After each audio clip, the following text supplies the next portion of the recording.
This is Coach's Corner. Boom, back again. Come on.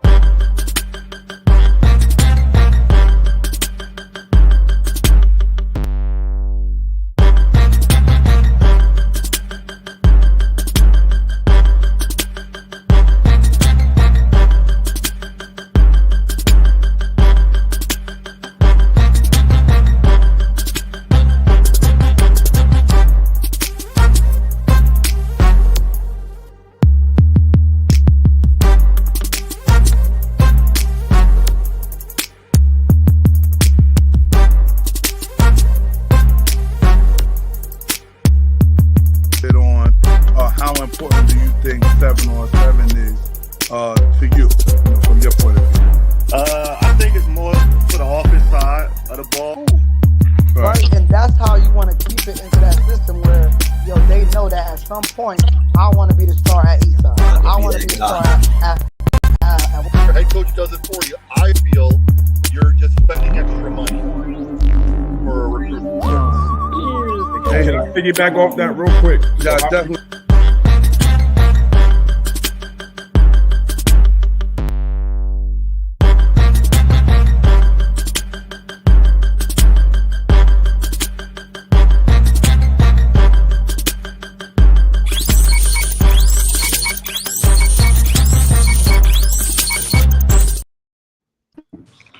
Yo, what up? We back live at the Coach's Corner. Another week. Dan in the building, Sheed in the building. I gotta thank my man, the engineer of the year, the homie, Big Brandon. Brandon, listen, every time I look at that intro, I'm like, wow. Yo, we got something special cooking right now, baby. We got something special. But again, just happy to be here another week. Hey, Dan, me and She got ambushed. Went out to go check out some Little League games today. Oh man, it's a beautiful time. It's a beautiful day. We're getting into the end of our season here in Jersey. Public schools are starting the playoffs this week. So, guys that have done well will be rewarded, and guys that haven't done well better get to work. And then, we got the non-public circuit. Hey, man, got to keep it 100. We got a non-public circuit. They got one more week this week, all right? And then they'll start getting ready for their playoff run, which is starting next week. And, I mean, hey, like I said, this is how it goes in Jersey. This is what they all worked for.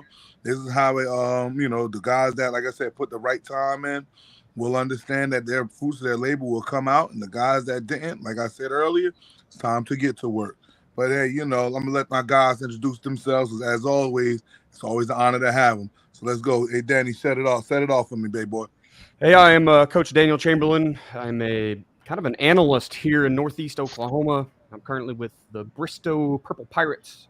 I do a couple podcasts. I do the football coaching podcast with Joe Daniel. Comes out every Thursday. Comes out on Thursday. Thursday at 12 o'clock. There you go. And then I do Coaching 101 podcast with Kenny Simpson. That drops on whatever day I edit it and get it out. Usually Sunday, Monday timeline. Yeah, man. That's it. I love coaching ball, man. Love coaching ball, love talking about ball. You already know. Pause. She. Hey, don't let me do this. I told you I'm warmed up. We got ambush. I got shots now. All right. She, it's on you. Let's do it. Coach Sheed, defensive coordinator at DePaul Catholic High School. Also a receiver, DB trainer, mentor at Pro Edge. Also in Wayne, New Jersey. And I'm just here. I'm just happy to be here. Man, I'm telling you something, Dan. That was interesting today, though. Oh, it was a beautiful day. Beautiful day. We go out to go look at some games, and clearly, obviously, you just heard him say he's a non-public coach in a whole nother city, and some older coaches just can't let it go, baby. But I think they better let it go.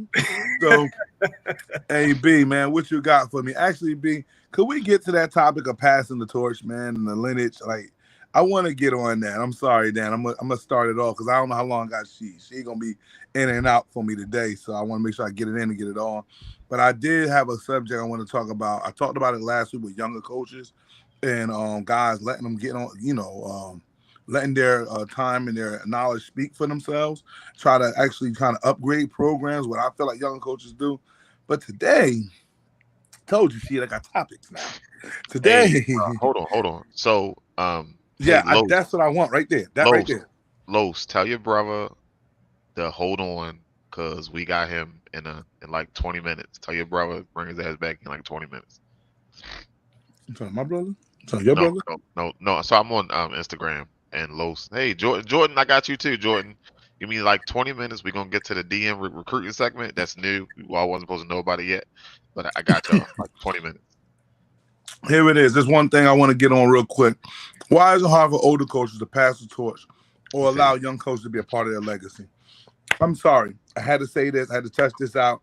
She knows, like I said, I brought this up literally maybe an hour and a half ago, okay? Had a conversation with an older coach, and in the midst of discussing who he was and who his staff was, the word was used, they're young bucks. They don't know nobody. Oh.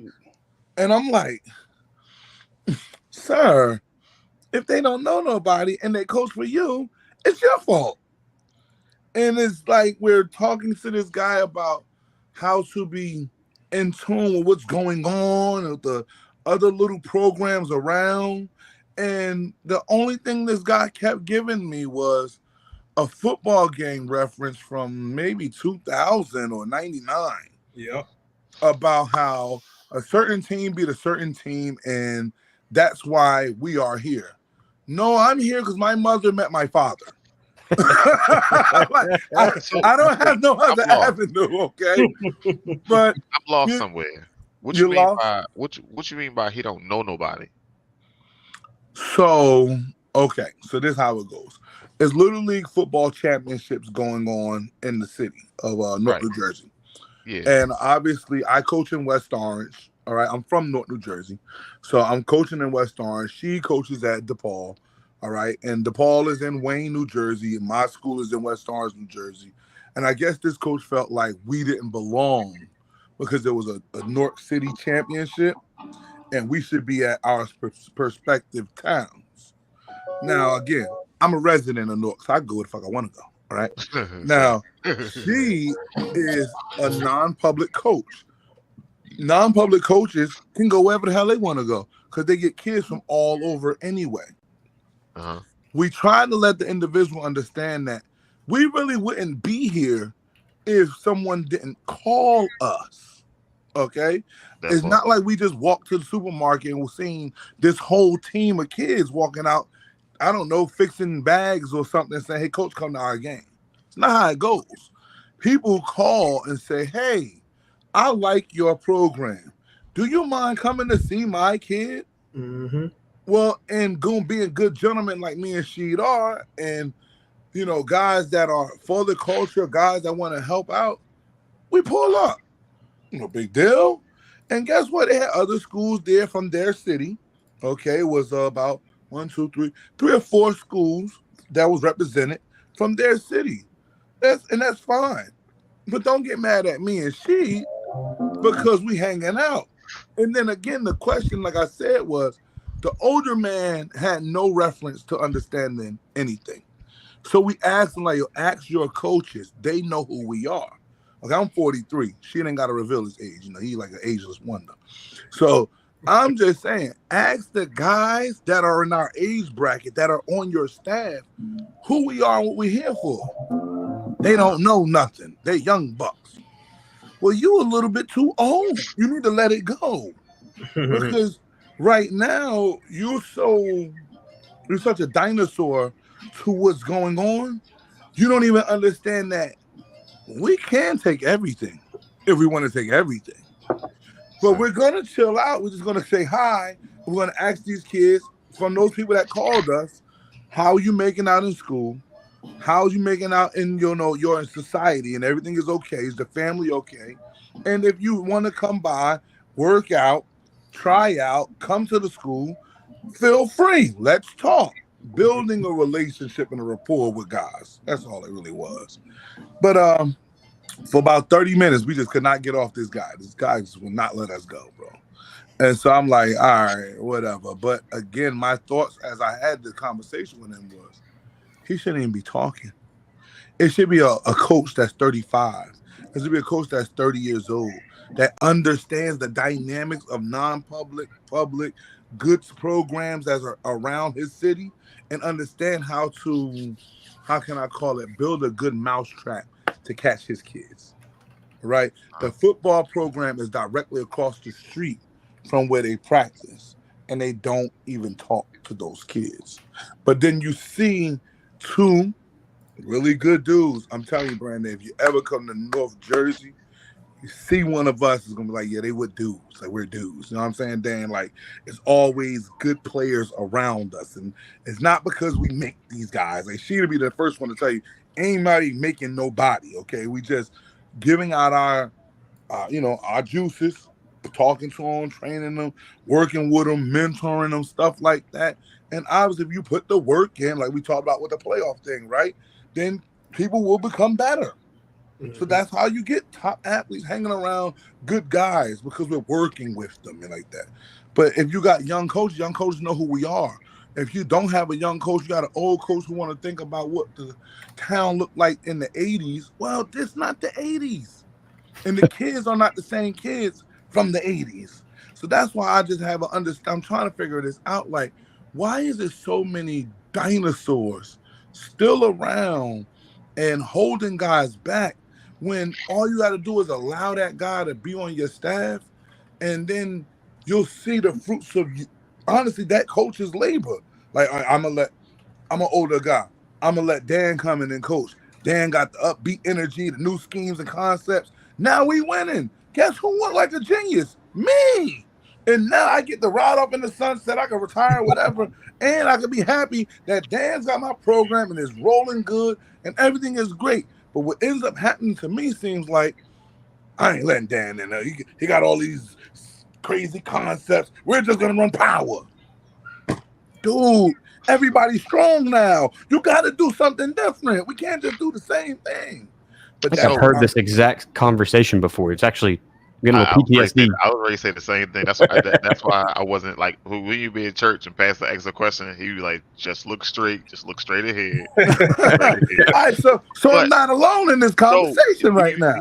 Do you look at it as the crabs in the barrel type of situation? Everybody trying to hold each other back? What I look at is fear. Fear of someone going to do it either better or show that you didn't know what you was doing. And that's what I think about it as. And I've told my old high school coach, and even around when other people say, yo, if he knew how to do this and do that, I said, listen, at the time when he had us, all he needed to be was a big uncle, a father, a mentor.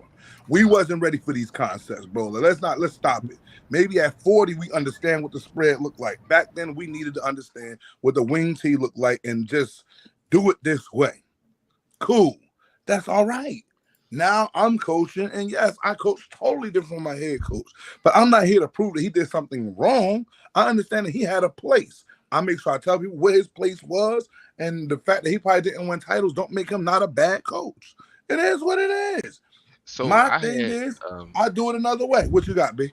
So we had a program director way back when, and I'm always about the kids, because at 6 or 7 years old, you're all in the same city. Eventually, some of y'all gonna be in the same high school. So in the off-season workout program, well, this was when I was new to coaching. I don't give a fuck who came. I don't know who you play for. It's off-season workouts. Like, let's just work out. Maybe some of the kids are like me and they'll stay. But if not, the kids are staying out of trouble. They're keeping their mind, body, and soul in shape. Right. That's what the main thing. Keeping the main thing. Get them out of here, man. They ain't playing with us. Get them out of here. Get them out of here. They don't need to be over here. And I'm like, see, did he not say that? These are my kids. She goes, well, what about the other kids in the city? I'm talking about my kids. I'm like, no, we're talking about all the kids. Like, what do you mean you're only worrying about a section of the town? And now I'm going to tell you this, B. In this town of North, it's not like where you have to go to school close to your house. Okay? In North, they call it like a 1 North district. So you can live on the north side and go to school on the south side. All right. So if it's that type of dynamic, you can't be like, oh, I'm only worried about the kids that play for my team. Because the kids that play for your team could be playing for the whole, like they could be in every part of the city. So you really need to be focused on the city, like you said. So youth football normally have like a day or all-star game when they reach out to all the high school teams. Hey, come check out what we got going on. This kid ain't in no school yet. This kid not in the school yet, and things like that. But a lot of the high school coaches do coach youth football, so it is some of them are already locked in. You already know, oh, you ain't getting him because he already going with Joe. You know what I mean? Right. You got a few that. That's dope because we do that in West Orange. We got our freshman coaches coach the 8th grade team, right? So okay, that works. But what we were trying to get people to understand is sometimes it's not even the coaches, okay? It's parents that's calling. It's uncles that's calling. It's the coach's friends that been at the game, or the coach that's literally coach himself that's calling. Like sometimes, again, I'm gonna use this for example. How can I put it?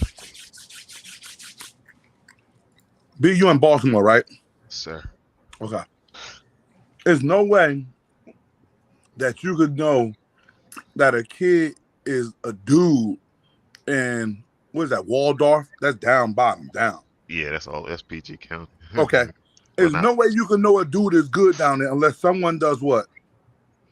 Communicate that. Let you Hello. know. Send you something. Email. So now me and she, I'm in the same county as this city, but I'm way out of it. All right. And She's school is even further out of it than mine. How do me and she know who the dudes are? Because y'all out joyriding trying to steal kids. That's why y'all all down there minding their business and shit. Y'all here trying to steal kids. We not stealing. So some context to this is, yes, this is historically a good team, but they're not the top of the top yearly consistently. So we have like the main school, youth programs we go to. This program here, if you're not in the know, you're not gonna know. Yeah. So in this particular program, for someone like me, for me to know about this program, somebody had to tell me to come out there and see what's going on. So I wouldn't normally know. So do y'all walk on the field, or do y'all sit in the stands and like watch a little bit, or y'all just like, hey, we're here now? So for me personally, maybe it's the way that y'all walk on the field. Maybe y'all look. Hey, tell them I was closer than you. She. Yeah, I was. So for me, a lot of these guys that coach at these different high schools, I have relationship with. So out of respect, I know when my school shows up, I know eyes are going to be watching. So I try not to even disrespect those guys in those schools. So I stand way on. I'm not in the stands. I'm way to the back because I know who I'm here to see because I was already told. So out of respect, I try not to even overshadow the local schools. But if you want to turn up and be a little bit disrespectful, then I'm just gonna walk on the sideline, because the coaches that asked me to come out, yeah, we're gonna bring you on the sideline, we're gonna do this. Now I don't want to do that because I understand what my school name brings. Yeah. Out of respect for those local coaches, I don't even be nowhere near. I'm in the cut somewhere. Now I have my apparel on, but I try not to overshadow, like, oh my gosh, that type of thing. It's like if Nick Saban comes to your high school to recruit and he's standing right on the sideline, all eyes is on Nick Saban, and the little small college Division III school is overshadowed now because Nick Saban is here. Yeah. So, and listen, let me tell you, so this town where this game was at, I'm born and raised in that town. All right. Got a couple championships in that town.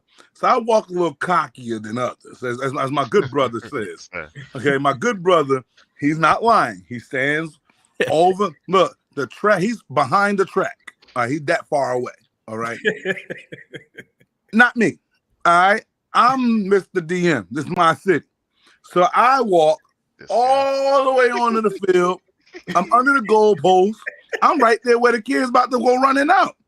I'm shaking their hand. You already know what time it is. Don't play with your food. I'm out there talking that talk. I see my good brother She like in the cut. I said, "Oh, you ain't low. What you doing over there?" He like, "Oh, come on." I said, "Hey, I'm just saying, man. I see you over there. No, I see you." So then she can walk over there with me. But I'm telling you, B, it was not about, yo, we here, give us the kids. It was, she was having a conversation with some of the other brothers about, shoot, I don't know anything. We were talking about the dynamics of, again, let's talk about how I said older coaches, older organizations need to learn how to change hands as well. Okay? Because you got a lot of older people who run leagues and everything, and the setup that they had today was just totally not good, if you ask me. All right, I don't agree with playing, and B, you gonna understand this, playing 13-year-olds at 6 o'clock at night, knowing in the urban community, Dan, the biggest villains are ages 12 to 17. You play that game at 10 o'clock in the morning on a Sunday morning where they ain't even gonna wake up, and the only people gonna be there is the kids playing, and you got no problems. But when you play that game at 7 at night, 10 at 8 at night, now you got riffraff outside, which they had. Okay, because you understand, like I understand, B, in the inner city, you don't really want to have them young kids out running around at night. So shout out to Rob, because Rob Gaines run a league down here, and like a few years ago, he had the 13U played at like 11:30 in the morning. I was like, yo, what the Amen. fuck is this when they play at 12:30? He was like, yo, Amen. you know, once they come out here, everybody be out here, and it's hard to do crowd control when they out here. And when he said Amen. absolutely, sir. Amen. It's called understanding your environment. But older people run off a script. Look, here you go. All right. We're going to do it just like we did in 1982. Man. Gotta be bigger than that, Coach. Where's 9U. Hold on, let me fix my glasses. 9U at 10 o'clock, and then 10U at 11 o'clock. And like, no. Put them babies on at 5. Their parents coming regardless. Mm-hmm. It's these hooligans. I need them out of here early. I need them in here at 10 and out at 12. So now we can actually have somebody talk about the NFL games tonight, because we ain't worried about nobody talking about wanting to fight in the corner, because this is what they love to do, being in dark areas, causing ruckus. Get them out of here. Now, maybe you in a suburban town, you can do it differently, because in West Orange, suburban town, they don't play them rules. Once you go out to them counties, but it's just a different dynamic of a kid in a household as well. Because at West Orange, we do have our older kids playing at about 6 or 7 o'clock at night sometimes. But usually on a Saturday. But it's a suburban town. I got mother, I got father. It's a different dynamics, different energy. When you're in an urban community, you got to direct it and address it differently. But again, this is why I asked the question. Why is it so hard for older people to just let younger people give them an idea? Like, it's not about taking it over. Mm-hmm. Hey, I can help with that. Could you allow me to get in tune? Now, we can still keep some of the old principles that you got. Them old principles, you need them too. So you don't never want to throw those away. But it's a lot of different things, because I'm so in tune with what's going on. I could get this right for you. What'd you say, boy? Nah, Coach Dan caught me. I got some of our stuff up there. I don't know. I got to change this camera in the back. Oh, hey, we got a week. We got a big game this week, man. Yeah, I got to change that. Turn it. We got a big game this week, man. Don't blow this for me now. Right. On your question, so going back to why can't older coaches just let younger guys in on their legacy, right? Yeah. Listen, it's scientifically proven, so this is not me being an ageist or whatever, that IQ levels have been going up steadily over time, right? Period. There's no question about it. Across the globe, kids are smarter today than they've ever been, which means people who are getting into coaches are smarter than entry-level coaches have ever been. And I think that is one of those barriers. It's that we're all trying to, my age group, right? I'm mid-30s. we want to do as much fun stuff as we can within the grid, within some rules, some formats, without being so exotic that we shoot ourselves in the foot. Right. We want to do motions and shifts and trades, and we want to build, special packages. We want to get out of the flex bone. We want to start in the flex bone and then make you cover 2 or 3 things, right? We played a team last year or 2 years ago. They were like legit empty spread team, and they ran flex bone, like both in the same game. Okay. Your defense, you know how hard that is to practice against? Yeah. But I think that, and this doesn't go for all of them, because I've been under some coaches that retired because they've done their time, and they are very intelligent and were able to keep it adapt going with the times. Yeah. And let someone else come in and do their thing. But I've been under some that, like you said earlier, we're just going to run power. You need 2 formations. If you are going to try to do anything over the top, I'm going to shut it down. And it wasn't, the excuse is always, hey, the kids don't understand. The kids don't understand. Yeah. But, I mean, we could see it. You didn't understand. Right? And that's okay. It's okay to be limited, that's fine. But at some point, you got to let somebody come in and do their thing. So I think scientifically proven IQ levels going up. I'm not saying, hey, I'm smarter than all the guys that have 20, 30 years in the business. I'm not saying that. Because I'm just saying that overwhelmingly there is the ability to handle more in today's youth than when I was playing football and when even my head coach was playing football. And so they can just handle more. All right. But Dan, I'm with you. And I want to keep anytime I coach, I love to have an older guy with me. Like, even when I was doing my defensive line, it was an older guy with me. You know why? It's just certain things up here that I haven't seen that I want to grab it. And yeah, it happened in 72 for him. But look, a rip technique is a rip technique on the defensive line. It ain't no type of change. A club technique, like pass rush situations, 3rd and long. I'm just saying it's football. You know what I'm saying? It's a round wheel. It still goes the same way.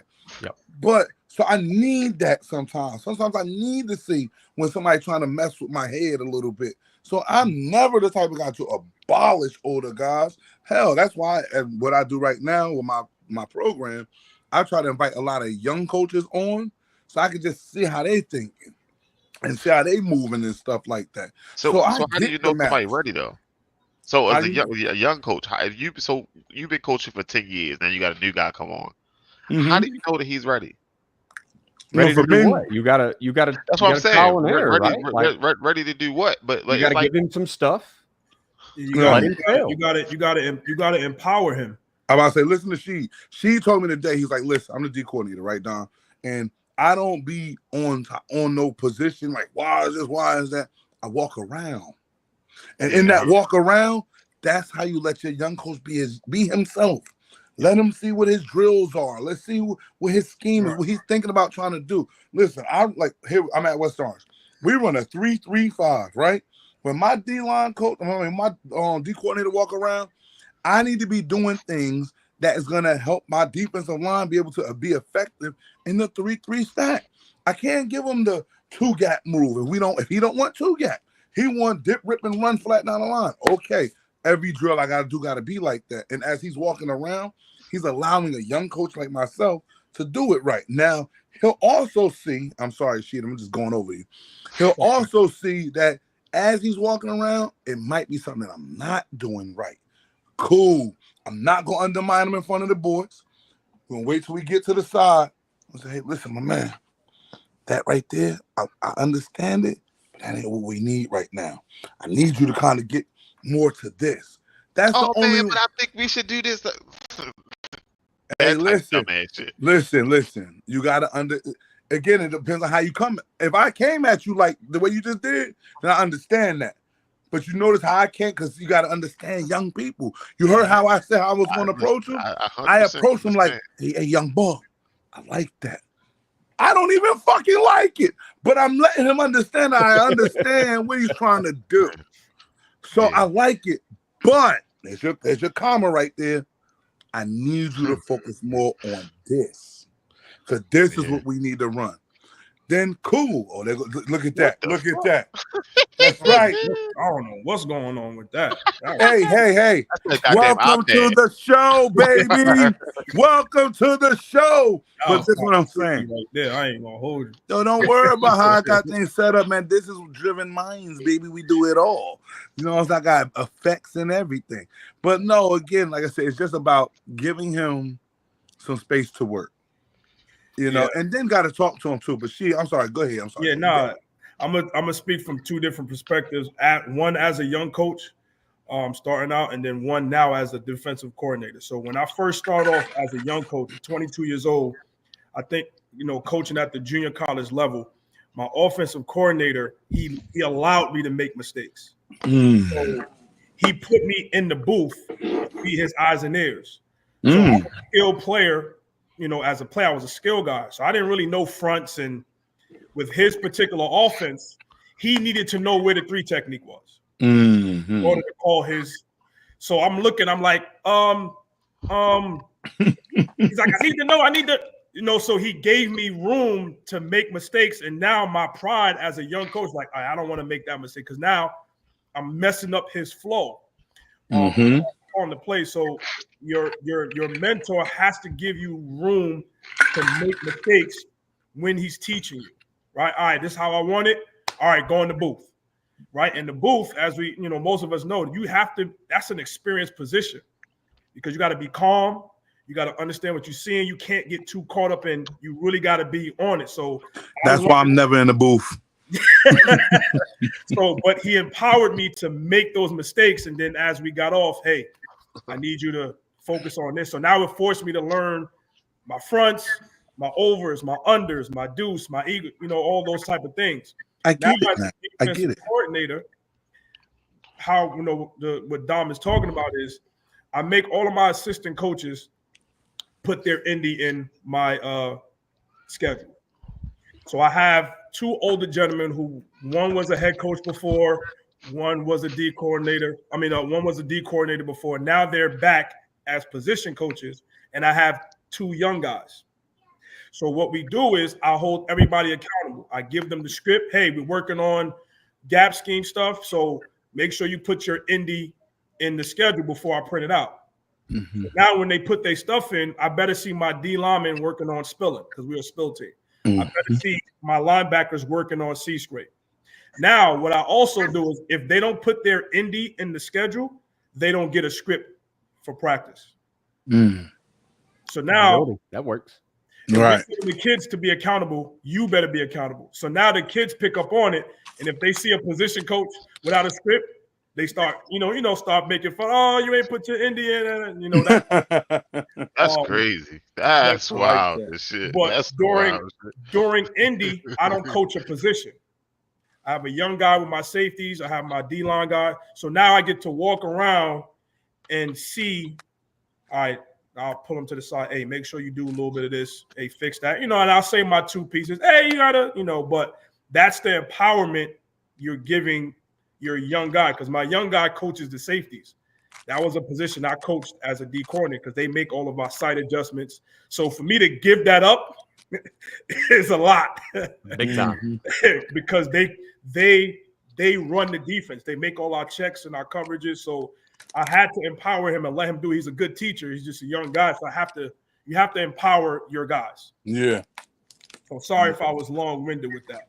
No, so I can't be no longer than me. I fully understand because when I signed up to coach, dude walked over to me. He was like, "Hey man, why you not coaching this year?" I'm looking around like I ain't never coached a football game in my life. He was like, "Hey, you gonna be out here next year?" Like, "Yeah, I'll be out here." Fucking dummy, you fucked up with that one. So I got out there and I was supposed to be with we had the age group, so we had 7, 9, but the older but lighter shit. So I was supposed to be with 7, 9, but the younger coach never showed up. So I'll take that. Hell yeah, you gonna be here, coach? Oh, yeah, I got it. I ain't no left from right, up from fucking down. But we lost the first 2 games, won the next 3. Got our ass whooped that last one. I mean, we got our ass whooped a little bit. Like they did that fucking spinning series. I ain't know if I was coming or fucking going like that. Remember that series? That's a fucking thing to stop. Listen, Wing T Spinneroonie. Ooh. on your first year too, like I ain't What no you got, clever She? You fuck- seen I that gotta before, She? Yeah, I got an answer for that. I held the wing T team to 17 rushing yards, but that's another thing. And I didn't run the bear front. That's the go-to. Here you go. Here you go. Y'all- That's a whole other thing. Ladies, but I do- gentlemen, y'all gotta check him, man. You gotta watch. He gonna shoot them accolades at y'all real quick, man. You gotta be quick with She, y'all. No, Tell so me. I understand the young coach thing. Even when now I've been doing it for a while, and people come in, and I just sit back and I observe, and it's not wrong until it's wrong. So if you do something, because you bake a cake the way I don't bake a cake the way you bake a cake, so it's different. Right, right. And terminology is different. The way you teach it is different. So you got to give some rope. I Yeah. understand that, but like I believe it's the way you deal with the kids. Everything else can be fixed, I believe, Mhm. but it's the way you deal with the kids. Like I had a coach who came and he got the team to turn against the starting quarterback because he liked the other kid. Some shit. Like it was Toxic, baby. Toxic.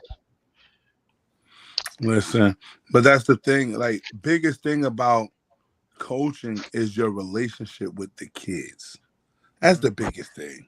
Okay, we could throw a scheme into anybody's team, and as long as you have a relationship with the kids, understanding what type of kids you have, so that way you know what scheme you can run, and then understanding how they learn, so you know how to teach it. Then after that, the rest is the rest.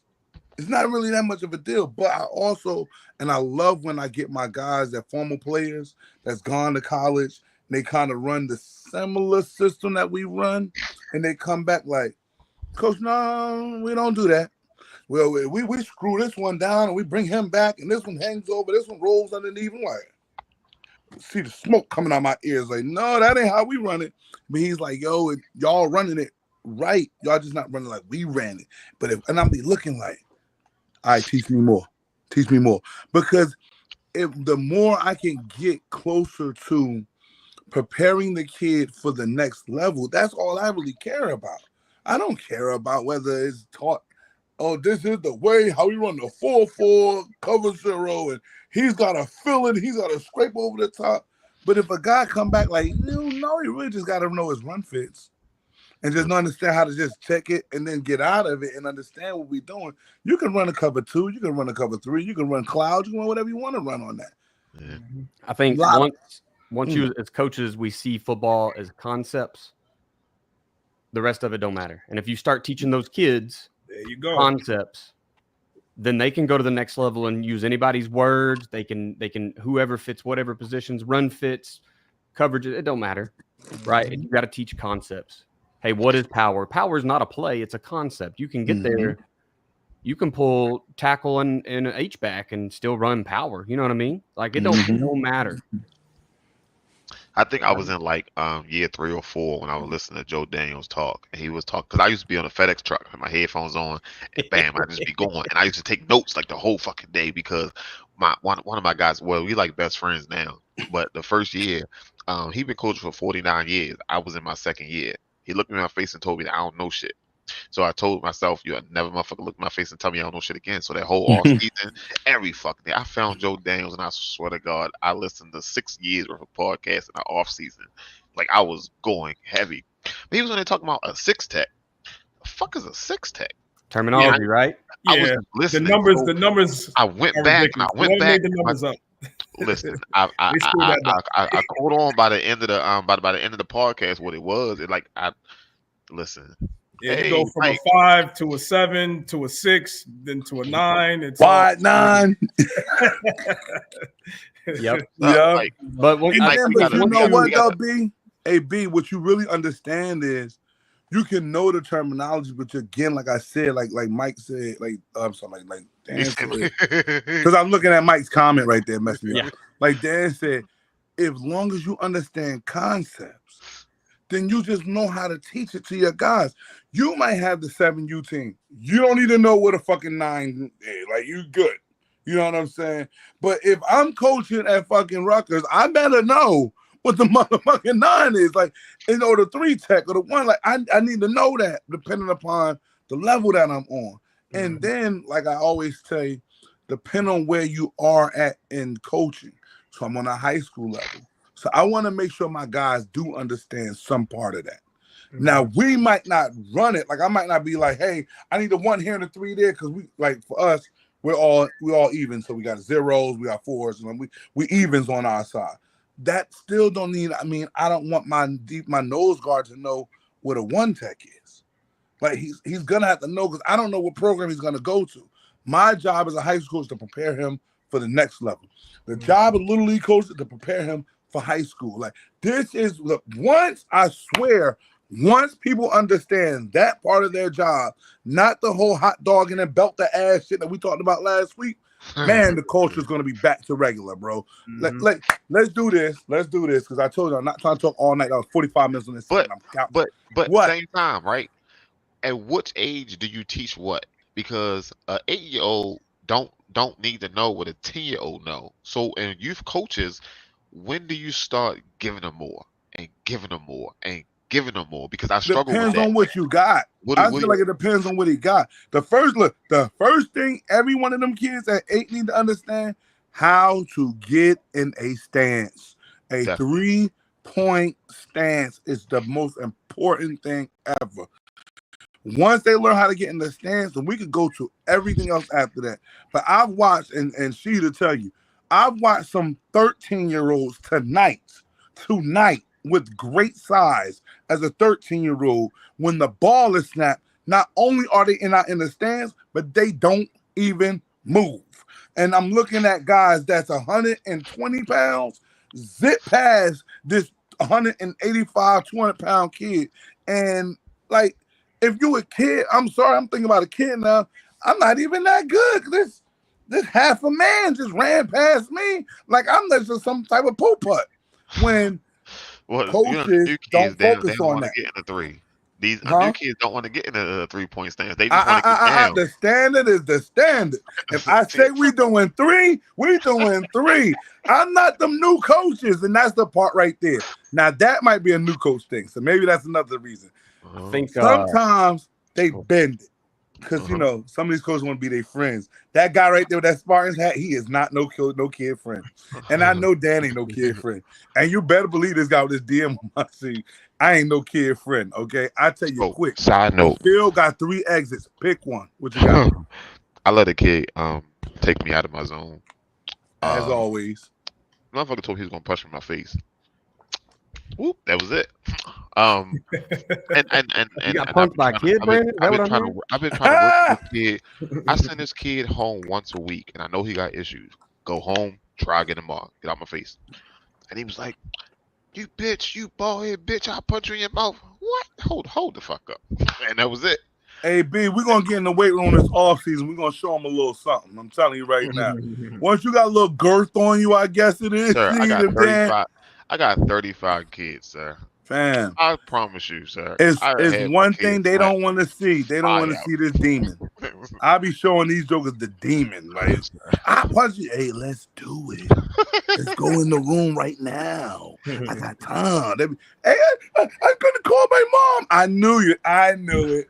You a bitch. I knew it. But I had to call you on it. I gotta sign my chin, baby. Hey, look, let's get to the recruiting. I know that yeah, the individual, I didn't want to lose him. I know he probably was like, what you old guys talking about? He did like 3 times. He was like, what told you. Let's get to that recruiting thing. Let's try to talk about it, because seniors, the time is now. If you're not recruited right now, like no one has an offer for you, whatever the case may be, that doesn't mean you can't play on the next level. That just means you have a different time frame than the other guys. So you really need to track when those schools, Division II schools, Division III schools, track their records, track when how their schedule is going, and when that's dwindling down. Once you do that part of tracking it, I think you kind of need to start applying to colleges. If this is for seniors, start applying to colleges. Don't sit around in February and March like, oh yeah, the offer's coming. No, it's not. So start applying to colleges and seeing where you can get in. And if you get into the college, that's great. Now you can reach out to those coaches, talk to them, figure out, hey, my name is Don Massey. I play fullback and linebacker at this school. I'm interested in knowing whether, you wouldn't mind me coming on board. Maybe it's just when I get there, we could talk about it. Here's my highlight tape, whatever. But for those that don't understand all of that I said, and I wanted to make sure it was quick so you didn't catch it, you can always reach out to guys like Dan or myself or Brandon or even Sheed, right? And we can talk about it. So I got hit with this thing, Sheed. You're going to love it, man. Brandon shot me this idea of, trying to help these jokers out a little bit, I right? stole it from Daniel. Oh, well, it's all of ours. So now, it's one of those things where trying to find a way to put like 5 clips together, nothing major, nothing minor. So are we commenting on what we're watching? Are we gonna get some feedback? Let's do it. I don't know. Listen, I think each one is like 2 minutes or something. you're the engineer. I just talk shit. This is my son. He's in 11th grade. All right. He played quarterback. Yeah. And he just I told you, I like the whole, where the school is, the name, like all of that up there. Again, you just want to give them a little bit of. Hey, who that receiver? The reason why I asked, because that catch is difficult to do what he just did. Over the shoulder. That over the shoulder, tracking it on the out, that's not an easy catch. Especially at that level. Says the wide receiver coach right there. So that's what you're gonna get. My bad, continue. But like that's impressive to track it that I know way. who that is. I don't know about his name. I know about What, Dan, man? You had a chance to help a kid out right there, man. Know who he's going to. We had a moment just that fast. Like whoever this receiver is he's throwing to, like that's a crazy dynamic between him and that receiver. Like I just saw 2 catches that was like really good for this age group. Mm-hmm. And what age group is this? This is high school right here? Yes. Yes. This is varsity.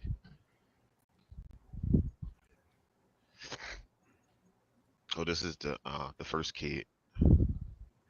But So our goal was to get 2 kids from Maryland, 2 kids from Jersey, and 2 kids from Oklahoma. But since it's the first week, it's gonna be a little wing real quick. But yeah. So sorry to cut you off, but just an example for the people that's listening. See how he put the quarterback's film up, and then I noticed someone else. That's how sometimes recruiting works, where you may be watching something and somebody else flashed on the screen. So that just goes to the players. Just you never know who's watching what, mm-hmm. and you can be on someone else's highlight because it's like, hold on, I came to watch the running back, but who's this kid? Mm-hmm. Good point. And that happens a lot with college recruiting. It happens a lot. You'd be surprised. Like I know we're watching quarterback highlights right now, but the catches that this receiver is making that's good stuff. Maybe I'm biased because I'm a receivers guy, but that's good stuff. So it's good ball placement. Yes, and it's giving this opportunity for the receiver. Like they're working together. Like there's some throws where he's making the quarterback look good, and the throw like that, the quarterback is making him look. You know what I mean? So it's good. Like that first one was great ball placement. You couldn't put that ball in a better spot. Unless you put it in the middle field so he can catch and go. No, but that's fine. That's him or nobody, right? Yeah, but now here's the thing. That's fine. Between the numbers and the sideline, bottom of the numbers. And then Brandon, you got to look at the dynamic of when he threw the ball, what the pressure looked like, what the pocket looked like. Absolutely. You know what I mean? So the pocket will start to get cloudy on him. Then hell, like that one, the receiver made the quarterback look good on that one. You know what I'm saying? So like that's a good dynamic that they have with this film. I just like that he's throwing those vert routes on 3 steps. You know what I mean? He's not staring at a DB waiting to see if he gets open. No, throw him open. And even when he doesn't do it perfect, the wide receiver was good enough to make it work. All right, catch the ball. That's what we call it, right? My second one.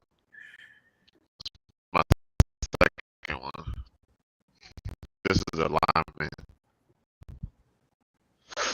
Hope it come out right. A little bit, I guess. Okay. I tried to slide it so we can get him, not the whole play. Gotta move his feet though.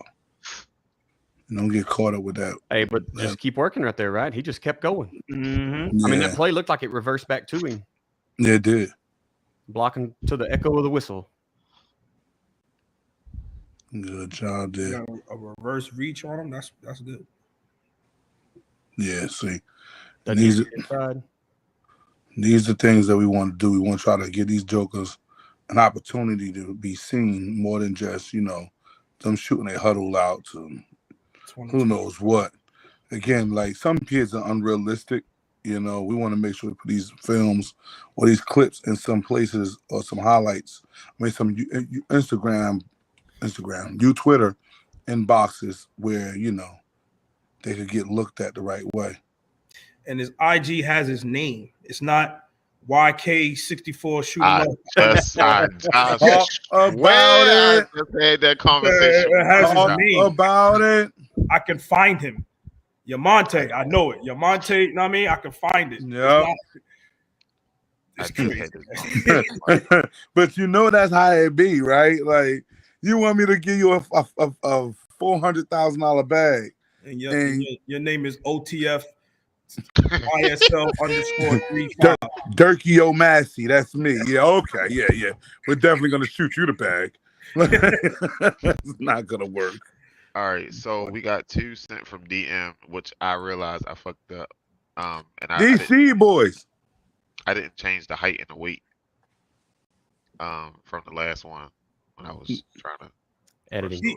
He's raw, but see, I picked the 6'3". He got some things to work with. The lineman. They gonna look at that shit like a 6'3". Well, I mean, you was close because he is about 6'3", 6'4". He just ain't 260.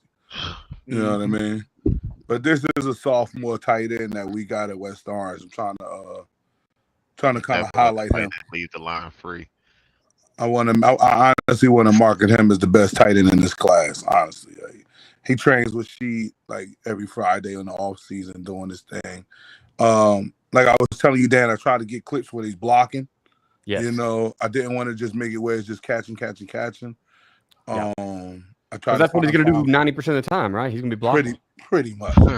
That's why plays like these, he's by himself on them catches because pretty much as that when he's pulling around, he ain't doing nothing but blocking. And again, the fact that he understands that as a sophomore right now. It's just crazy because obviously the culture that we're in, most of these guys, give me the ball, ain't getting the ball, ain't doing nothing. Yeah, he's actually a good kid, man. So I'm going to end up working real hard for him. That's one of them dudes. Who is that blocking whoever in the sideline? I want to say, and then came back on the field and hit him again. That's him. Oh, I thought that was the kid that caught the ball. Go ahead back. You'll see it. We're working him. We lined him up in the slot, took him out of bounds. We tell him, put him up there in the stands with his mama. We don't want to come back and play football no more. Yeah. That looked good. So, that's Big Sid right there. And then, the other guy we got, he's one of my, I don't know what to call them, relatives, I guess. Because he just steal money and clothes all the time. So shit. Man, y'all got a lot of 260-pounders, man. Receivers and tight ends.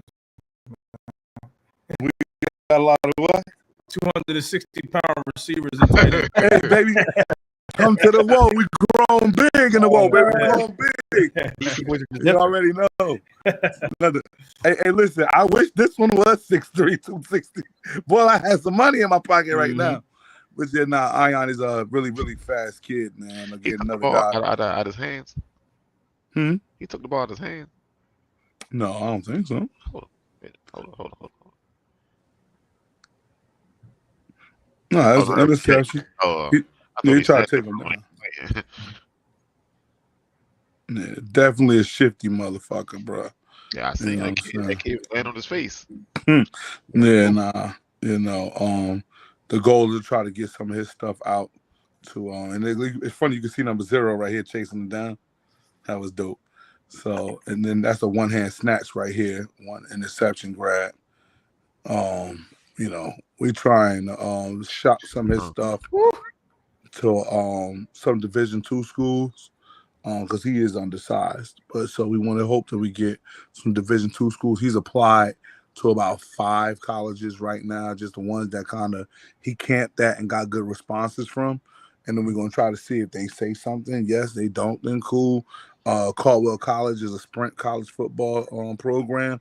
That's I think a hidden gem, sprint football. You know, if you got a guy that's really undersized, man, he can go out there and he can play football and have fun with it, man. I think they have a weight restriction of like 185 or something like that. So, You can mute that if you want, Brandon. Sorry. Yeah, I didn't know it was music on it. Yeah. Hey, this is we talked about him last 2 weeks ago, last show. Darian Dansby, he's a senior, unoffered right now. He just broke 1,100 yards this week. He's at 22 touchdowns. I think 22. He's thrown 1, he's caught 3, and the rest is rushing. Okay. I've been dying to see this kid, dang. Not every one of these is a touchdown, but he's just a machine, man. He just keeps going. Good vision.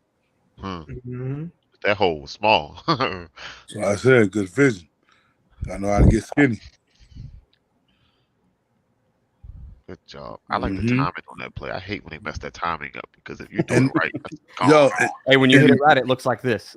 You know, but I'm gonna tell you, he didn't get hawked. Yo, I was just about to say that. That's the part. That's the part. I've seen guys miss out because of that. This, you know this team right here, that one in red, man, they had us outmanned at like probably 8 out of 11 positions. They were just very, very physical, and we're a physical football team. But right, I just love that he didn't back down. He just kept going at it. He ran him over. You sure he 210, man? He look bigger than that, man. That's beginning of the season. That's what he's advertising. I've not put him on a scale. He's big though, which is not bad, but that's a big boy. Yeah, I like him. I like him a lot.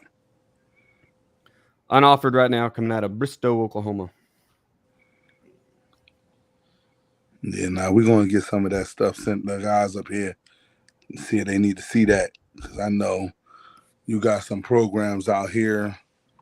Hell, Kutztown number 4 in the country, I think, as a Division II program in PA.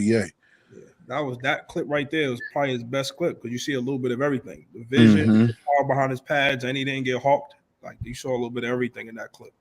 Yeah, Brandon said 5 clips. that's almost impossible. So I just wanted to get a little bit of everything: a catch and running some over, a little bit of balance here on this one, just staying on his feet. Because again, you know what we want to do? We just want to kind of get a nice hello video out. Yeah. You know, you don't want to take on nobody's whole day or nothing like that, but you want to use our relationships that we have with some good coaches and say, hey, I got something. Want to check it out? And if they like that, I could get you more. And we go from there. You know, that's my thoughts, and especially with us in different regions and, in states, man, I think it'll help out a lot because, you got friends down there, Dan, B, you got friends, me and she got friends over here. And it's like, look, long as the kid is a good kid, got the grades, because we know these going to be the other questions. Like, hey, look, what type of kid is he, Dean? Come on now. I know where you be at. So I got to hit him with the list. Now, he's a good kid, a great kid, bro. Trust me. Like, this is transcript. This is, what I'm saying, what he does in his off season. So, that's the part right there, man. But I guess we could put this out. Like, anybody else that's interested, they want to try to check it out. Again, you got a Chamberlain football consultant. Reach out to him. Try to send some stuff to him. Obviously, reach out to Different Minds LLC. I'm trying to put this thing out there. May cost you a lot. May cost you a little, but it's gonna cost you. All right.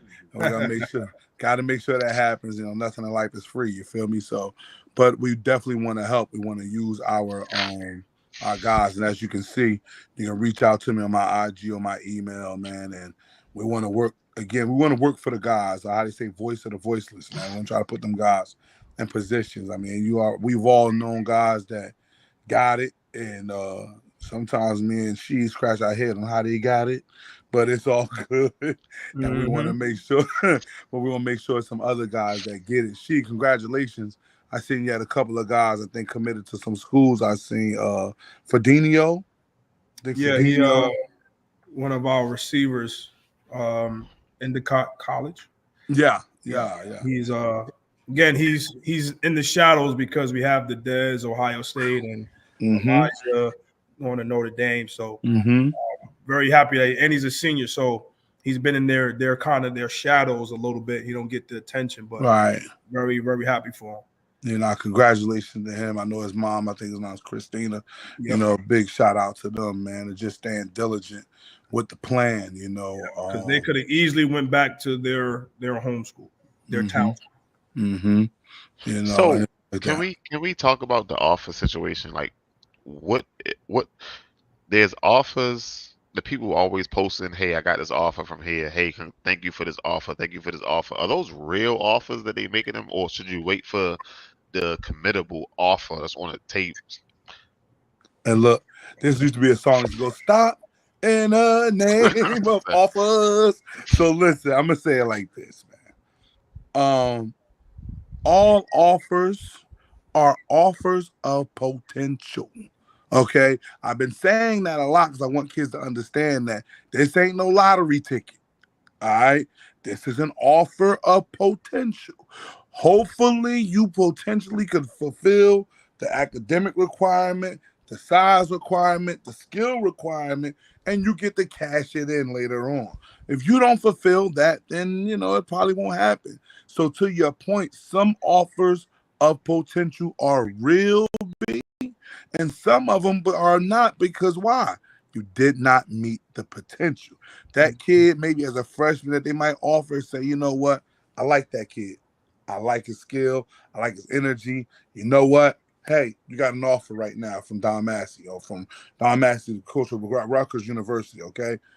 He can't commit to 3-4 years from now, all right? But in 3-4 years, I got to get to see whether he, like I said, academically can handle his life, whether athletically he's handling it, physically he's transforming, and then and honestly, if I'm still at that school and he handles his business, that offer might still be on the table.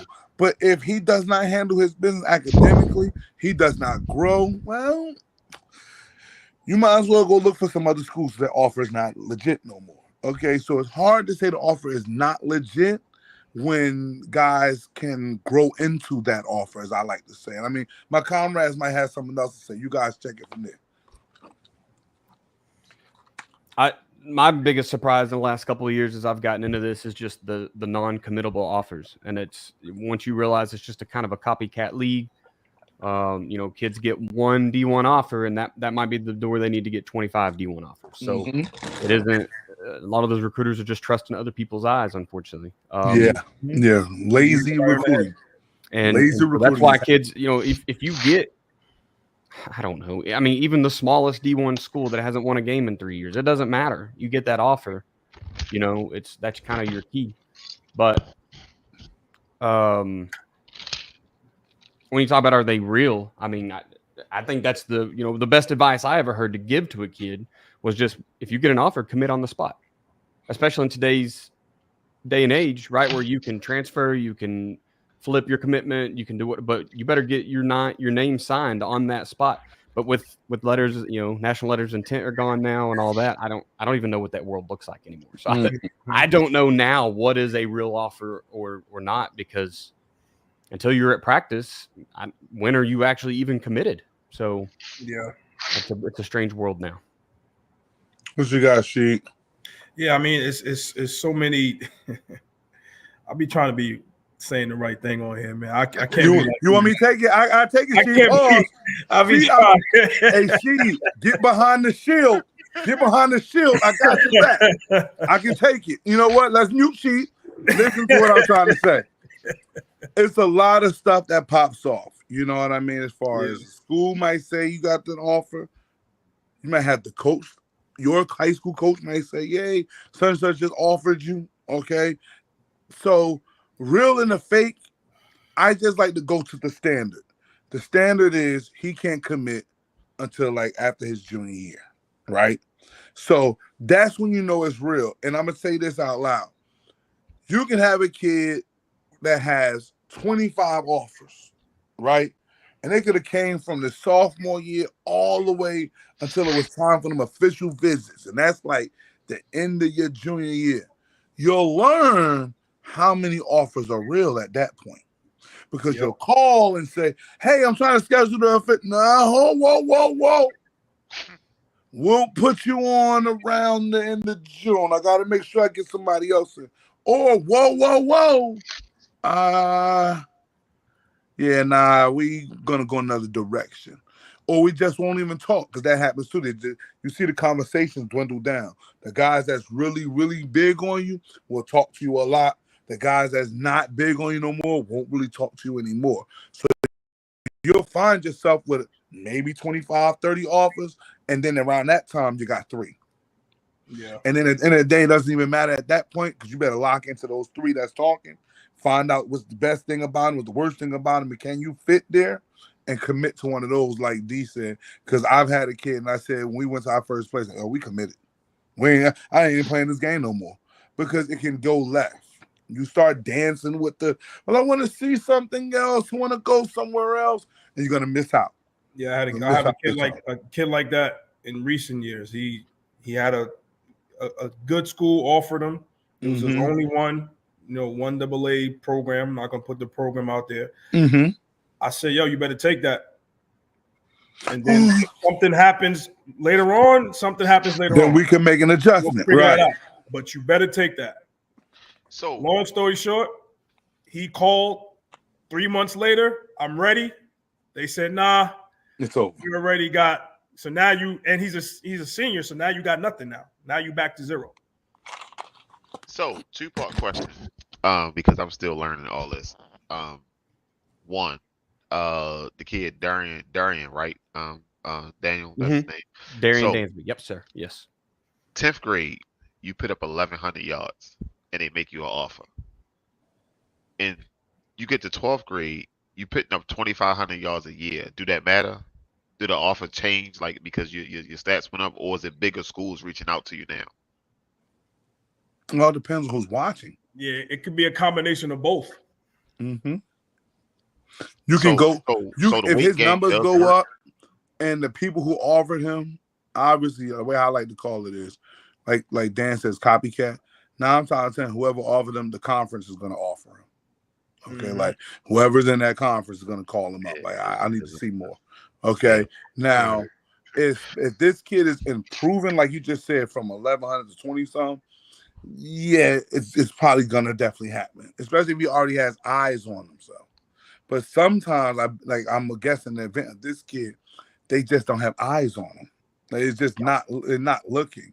And the reason why they're not looking, the reason why they're not looking, because, like we talked about, it's some lazy recruiting going on, all right? And instead of me looking to see who's over there, I'm just going to say, all right, well, bump it. If Tennessee is going after this kid, I'm going to shoot my shot at him.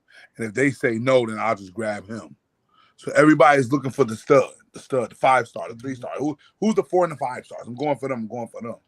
And then you feel like kids like that kids like that I know, kids like she was talking about, I could get him. I'll get him. He'll be there later on because no one's really biting. I've seen programs not offer to try to make it where they can get him on the back end. It's a funky game, but in my role, what I do at West Orange and also with my brand is to try to inform parents and kids, like, don't press the panic button. It's okay. No one's called. It's okay. There's a lot of schools out here. We just got to wait your time. Once you find your school, it's your school. That's the one thing for sure, that regardless of who comes early, it's probably, when you got offers, it sound good, it's really hard. It's really, a lot of people don't understand what that thing is like. People don't understand what fame is like. It's like, oh, I want everybody to call me. I want 35 schools. I want all this. You don't want that. So these 8th graders that be on Instagram saying they got 45 offers and shit in 8th grade, with all of the viral videos and whatnot. So never mind. I'm just saying, offers of potential. That 8th grade would be nice in 8th grade, but then if that was his peak moment, where the rest of the whole high school career was just a wash. I got a kid in New Jersey. I am dying to see him get to this high school level because I want to know whether he peaked or he didn't. And she didn't know who I'm talking about. I just want to see if this guy is arrived as the number one running back in New Jersey, or was it just Little League? And people don't understand that Little League is different. Me and she watched a couple of kids today that, and then some kids looked okay. One kid looked good. The other kid looked okay to me, but it's all good because a lot of people don't understand. It's not how they say, how you start, how you finish. So you got to make sure that you're finishing on the right side of the track. You don't want to peak too early. I try to tell a lot of parents, oh, he didn't score today. Great. He's 7 years old. It's perfect.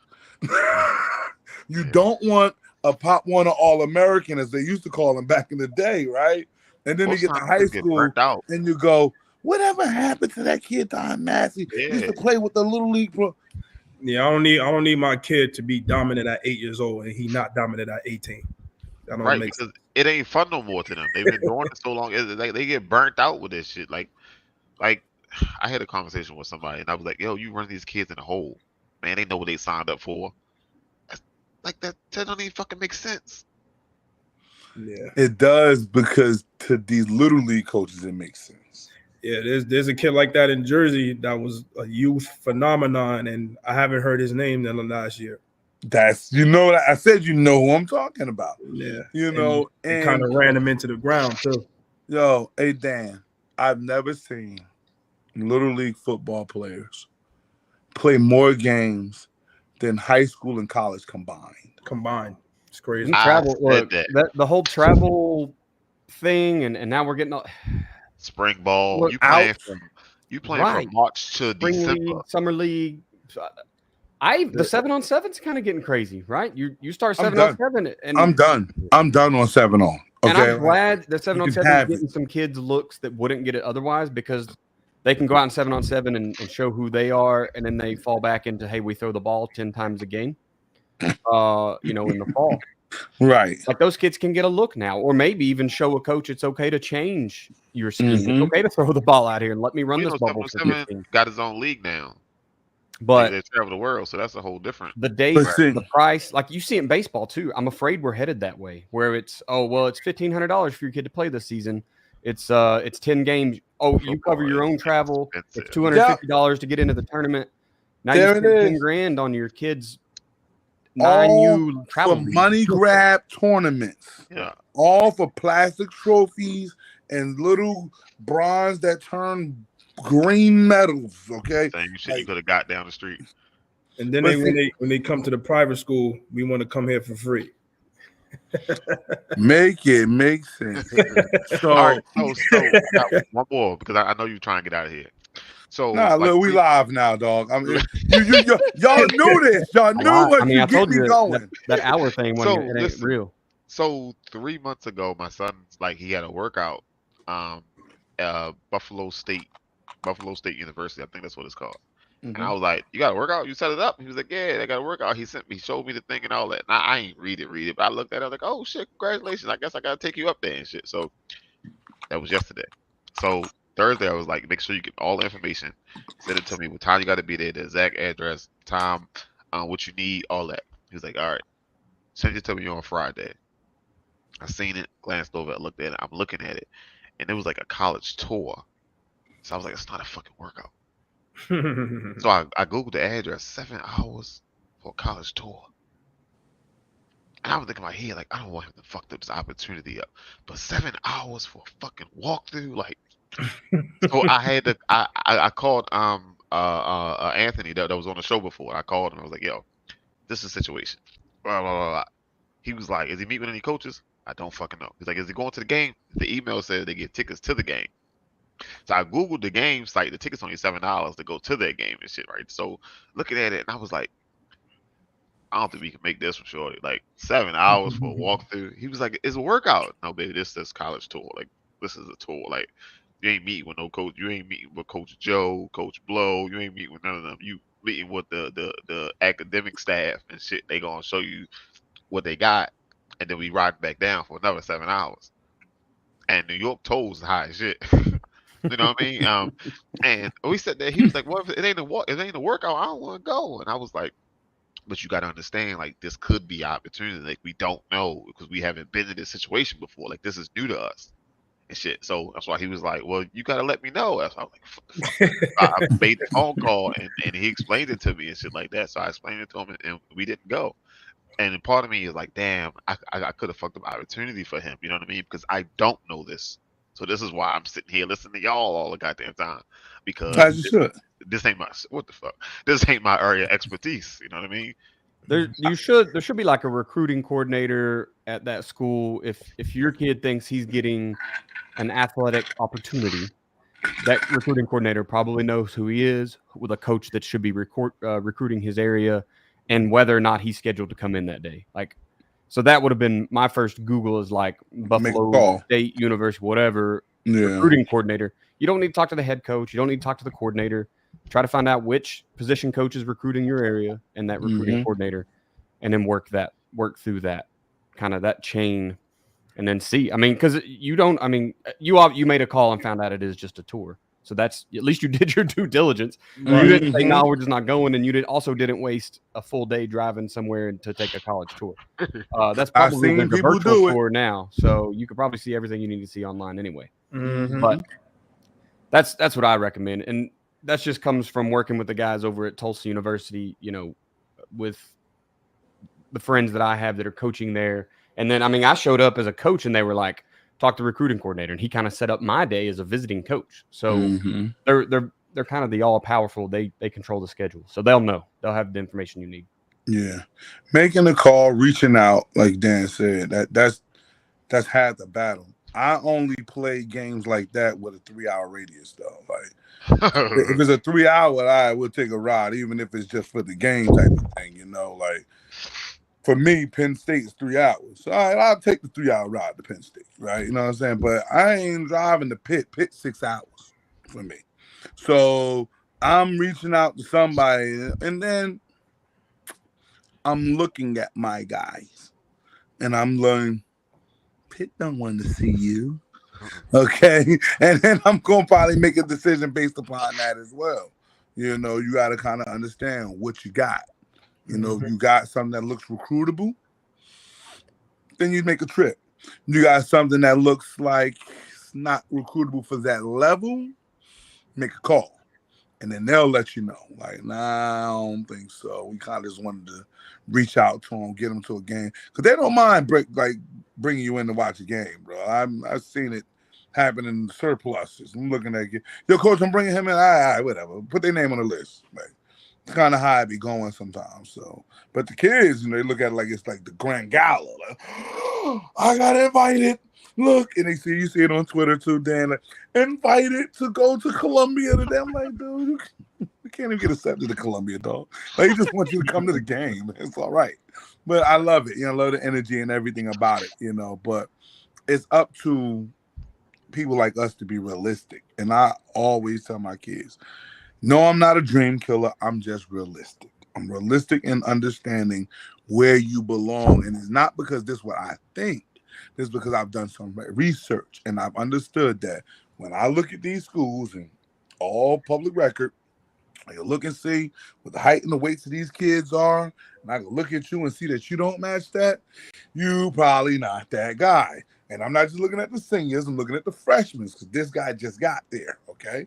And then that's how we make a move on whether we learn whether you belong there or you don't belong there. Yep. And that's how that goes. What else we got on the agenda, man? They got that clip. Let's get that clip going because I think I'm somewhere on the lines of talking about that and what we're talking about and being realistic. Especially since we was talking about this 7-on-7 thing because, boy, the money grabs that come from that, phenomenal. And I'm not gonna lie, I did 7-on-7. I knew a comment popped up. I know I seen something move, and I didn't. What up, Will?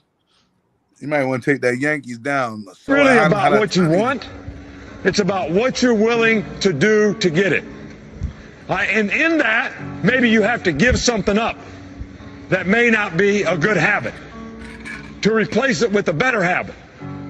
Whether it's how you recover, how you sleep, how you dissipate, everybody got to make that decision. So it's not just about what you want.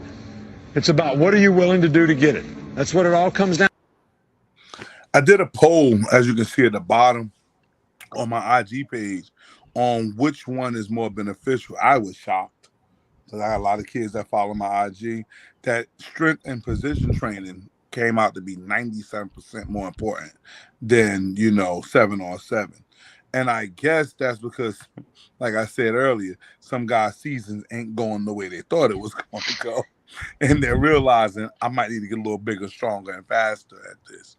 But I love Nick Saban, man. He gives the dopest type of speeches and quotes, bro. It's like phenomenal. And people got to understand what he's saying. He's saying, like, you're going to have to sacrifice something in order to be that.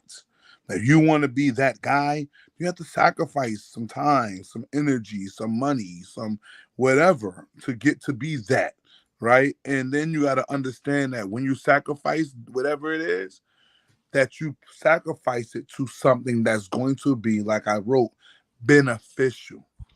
You can still do 7-on-7s. There's a place for it.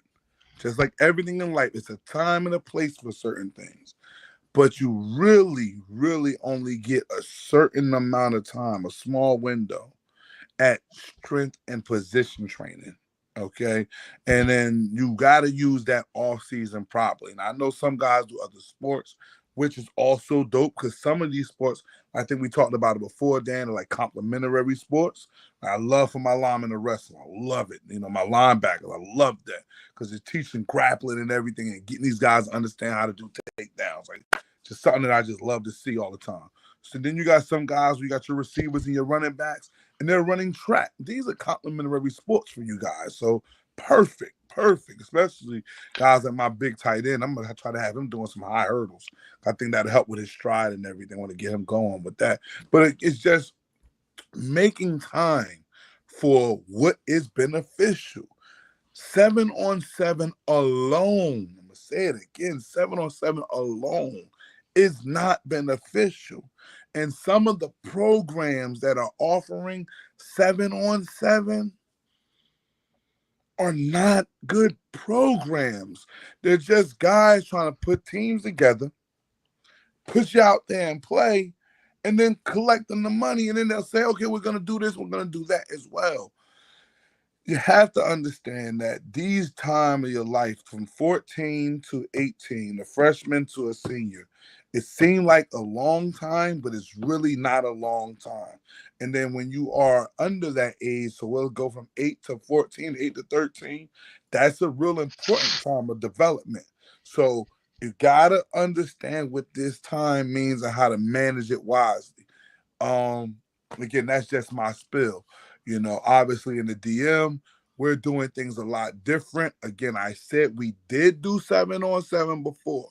I did it more as an outreach type of thing. It was during the COVID, guys, kids in the house bottled up. So let's try to find something for them to do. We did it for about 3 or 4 years. Then I realized that there's a certain culture in 7-on-7 that does not help these young fellas when they get to the high school or the collegiate level. Certain things that they do with this head tap motion and the swinging and the face stuff, these antics will cause you 15-yard penalties. And if you're used to doing these antics from January to June, when you get back to your program in July, you're going to try to do that same thing. You won't play because you're just mentally not where you need to be.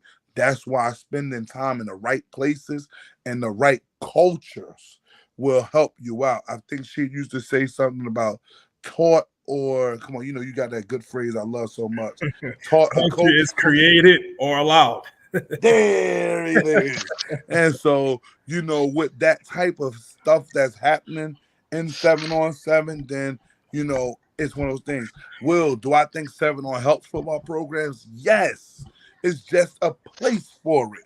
So, because I'll tell you, every day, every week in our practice schedules, we have 7-on-7 allocated.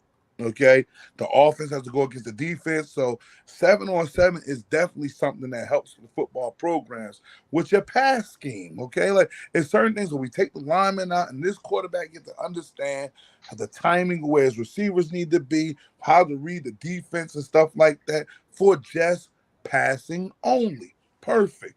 Now 7-on-7 programs, going to other programs. I don't know. Like Dan said, you might be in a program where you only run the ball. You run the ball 1,000 times, you only throw the ball 10. So that kid, if he's going to play receiver on the next level, he might need to do some 7-on-7. It'll help him understand how to be a receiver, how to play. But also, signing up with guys like that guy right there, Rashid, you can learn how to play wide receiver there too. And then go to the 7-on-7 tournament and see whatever he taught you, you can translate it. See, that's my thing. I like to teach it and then let's see if it works. Don't just, I'm catching passes, 7-on-7 tournament, and the same bad habits that I had as a freshman or as a sophomore, as whatever, I still have that in my next year coming up. That's where you have to understand what the off season is about. The off season is about trying to improve on those weak things that you had the last season. This way, when we do these film collections that we had just showed, you can make that over the shoulder catch because you trained on it, you worked on it. But if you don't do that and you just been doing 7-on-7s and you still never could track the ball like me and Sheets and a young fella I like a lot today that's really raw, you're going to continue to be that same raw kid. And that excuse only lasts for about 2 or 3 years. Like, once you turn 17, you still raw. I was like, all right, well, they ain't gonna probably get it by now. All right, because he done been playing receiver since he was 10, and he's still raw. He ain't raw. He's spoiled. It's over. It's dead. So you throw that in the garbage. So, hey, she don't laugh at me, man. I'll be trying. But my colleagues, man, they could talk about it. Here we go. I had a head coach sign our team up for the 7-on-7 with flex bone option team. I had coached against Cedar Grove. They were doing wing T. It was a wing T team, I believe. And every 7-on-7 they did, they lined up in their wing T. They ran their waggle. They ran any other passing concepts, the sprint series out of it. And they said, and they didn't come. Look, he said, Coach, I didn't come here to win no tournament. I came to work on my stuff. My kids understand why we came here, to work on my stuff. I know you got 7 DBs back there. That's fine. If I can complete a couple of these passes with 7, well, once I get that guard trap and that power sweep and that crisscross counter working, man, this waggle gonna hit you right in your head. You ain't gonna never know it's coming. So, it's all it's in concepts. We talked about that earlier. In concepts and teaching your kids what you got. It's definitely that, Mike. Spandex Olympics, because the way how they're ranking it, man. I mean, I'm seeing neighborhood coaches create teams and just doing too much. They're really just doing too much and misleading individuals. Some individuals are not going to training sessions, missing out on weight training sessions, not trying to do another sport, thinking that football is going to be the sport. And because they're doing this. And then 4 years from now, the problem that I have, and Dan and Sheed and B, y'all can help me understand this. 4 years from now, you go knocking on the head coach's job or door, and you go, why I didn't get recruited? Well, who'd you spend your time with in the off season? Don't come knocking on my door when you ran around to Oklahoma and you went to Baltimore and you went to South Carolina. You did all of that stuff. And I told you. Watch it, man. Watch it. Nope. I ain't watched yet. Baltimore. I'm talking about Baltimore. Because the boy down there on level 82, we got the same thing pumping. I love Torrey Smith. Got a great thing going. You know how much that shit costs? Bro, we have to understand what's the main thing. You got the cost, you got the travel, you got the hotel, and then and this what happens, I swear to you, then you're going to get the college that really like you. And they're going to ask you to go somewhere, and you're not going to have it. And you're going to ask these people on the screen, Coach, you think you could help me get to such and such? Whoa. Come on, we serious? I got to help you get to this school when you was just running around the country with this guy? So my nephew played 7-on-7 for Torrey Smith. Mm-hmm. That's why I had looked it up. I found out how much it costs, and like I think one with the lower age groups like $800 a kid, the higher age groups like $1,200, some shit like that. But you got 3 teams at one age group. Look, it's all about That's perspective a lot of too. fucking money. You got to understand the perspective. Like, if you do not have a position training coach in your area, maybe you do play for a flexbone team and you are the next prototypical quarterback that's going to come out of your area. Mm-hmm. Is $1,200 really a lot of money if it gets you that training that you're not going to get from your flexbone head coach? Not that right. You've got to be loyal to where you got to be where your feet are. So you can't be skipping out your weight training and stuff like that to go communicate with coaches. I don't know that I would ever be upset with a kid that wants to better himself. Right. But, hey, I see this opportunity, coach. This guy's here's the 3 wide receivers he produced last year. That's kind of where I want to be. I want to go work with him. Fine. Great. Mm-hmm. Hey, I need you in here 75% of the workouts this summer. Don't let this be a reason you can't compete in the fall. Mm-hmm. Go get good, man. That's fine. I'm a realist as a coach. I know I don't know some things, right? Right. There's things I can't develop. I'm working right now to become a better quarterback coach. I'm no quarterback guru. There's a lot of those walking around, right? A lot of coaches are quarterback gurus. And I suck at coaching we'll quarterbacks. I'm listen. You coach quarterbacks? My God, take him, please. But I promise you, like, if somebody wants to go to the Kurt Warner quarterback school and their mom wants to spend the money, am I going to tell them no? Hell no. Go get that experience. Go get that. Bring a book back to me. Maybe I need to read some of that. You know what I mean? So that's where I feel like 7-on-7 can be good. Those travel teams get a little exotic. But I mean, we just at a school that I was, coaching with this year, we had a wide receiver that traveled Dallas, Florida, all over the place, and still made all of his practices.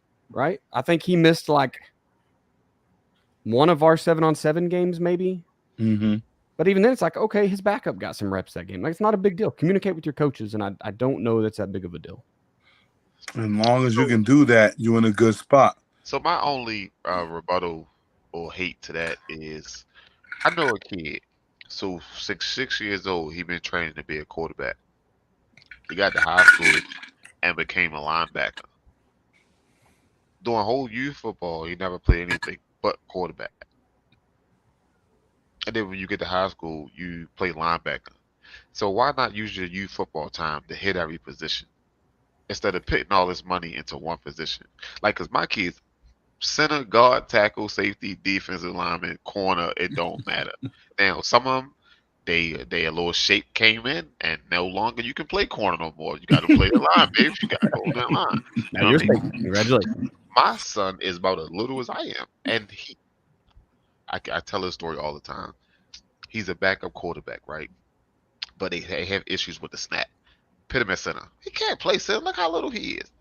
Put him at center. He's going to hate you for it. So you got to tap him on his back, give him an ice cream cone, whatever. They put him at center, 4-game winning streak. Every ball gets snapped. Now, he can't block that long, but that ball is dead center where it need to be, and he will get engaged on that block. And he comes to the sideline and look at me every time because he know that I went and told the coach, put him in fucking center. That's your fucking listen. You're a team fucking player. You do what you're supposed to do. You know what I mean? Man. I don't, man. I think fundamentals at that age should all be about the same, anyways, right? You talked about earlier. You got to be able to get into a football stance, whatever that is for your body size. If the kid can throw, if he can wing it, I'm fitting him into my system. You know what I mean? Like, we talk about roll the balls out on 0 day and say who can throw the football, because it might be a hefty lefty, it might be a bean pole that can just wing it. Like, but if he's been practicing that long at quarterback, you're talking about him going to linebacker. I bet he's cerebral as a linebacker. I bet he understands the game. I bet Yeah. he is a little field general telling safeties and corners and other backers where they're going to fall into if Look at during that time of development he had. Look at Brandon shaking his head. No. Well, if he ain't that kid, then he maybe don't go back to that trainer. Don't send anybody over there. Some of the best safeties were quarterbacks at some point. Right. Ed Reed and those type of guys back in the day, they were quarterbacks. Mm-hmm. Hey B, this how this works. People don't like telling the truth. They don't want to understand the truth. Okay, so the quarterback gets the ball every down. So that's probably why that young man got to be quarterback. Somebody got caught up in a little bit of daddy ball. And then he got to high school, and daddy ball don't really exist in high school, okay? In high school, the best 11 at their position exists. And you got to the place. Most schools. Good schools. I know a few. I'll say that. Good schools. The best 11 is the ones that's going to exist, okay? And, like we talked about, I always felt like from the youth level, from ages, they start so young nowadays, but like from ages 8 to about 12, man, let that boy play everything. Even if he is the quarterback and they win it, he should go out and play center. You know what I mean? Like, let him play everything because you don't know who he's going to be. Like we talked about offers of potential. This is the same type of situation with what we got going on. You don't know what he's going to be. So let him play everything, because it's going to actually teach him some damn humility is what it's going to really teach him. All right? How to be a team player. It's going to teach him stuff like that. Sacrifices for the team and whatever it takes, coach. That's what that stuff teaches. Now, as he returns about 12 or 13, like you said, you've seen the little hips happening and shit, you can see it. Okay.